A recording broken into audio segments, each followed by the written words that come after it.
Akwai soyayya mai ƙarfi tsakanin Shahrukh Khan da Kajol domin shakuwarsu ta yi yawa. Waɗannan jarumai ne guda biyu wanda shakuwarsu ta yi yawa har mutane suke tunanin akwai soyayya a tsakaninsu. Shin me ya haifar da wannan shakuwar? Jarumai ne guda biyu wanda sun shafe ƙarni guda suna nishaɗantar da masu kallo. Sun fara haskawa ne tun da ƙuruciya, sannan 'yan kallo da yawa sun girma suna kallon su.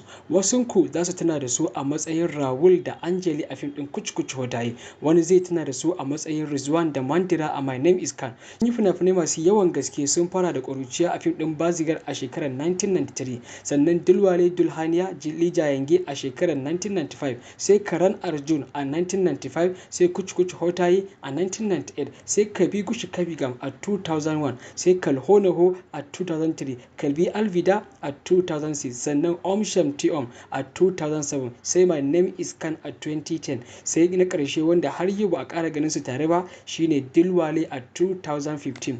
To, ta kai har wasu daga cikin masana'antar suna tunanin soyayya ne a tsakaninsu.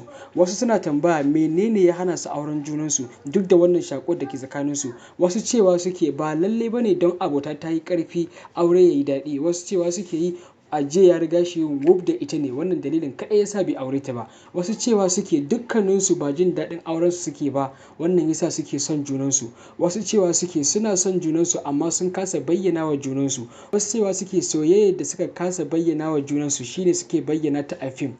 Kuma dai me, akwai soyayya mai ƙarfi da shakuwa a tsakaninsu. Wannan dalilin yasa ko a gaban jama'a ne ba sa ɓoye shakuwar da ke tsakaninsu. Sannan suna mantawa akwai kamara a gabansu idan suka haɗu da junansu. Wannan ba soyayya ba ce, menene wannan? Suna ganin wannan dalilin ne yasa Aje baya shiri da Shahrukh Khan. Wasu suna ganin wannan dalilin yasa ko da matar Shahrukh Khan ta gayyaci Kajol gidanta ba ta zuwa. Shin menene ra'ayinku? Sannan sun dace da junansu? Wane fim ɗinsu ne ya fi burge ka?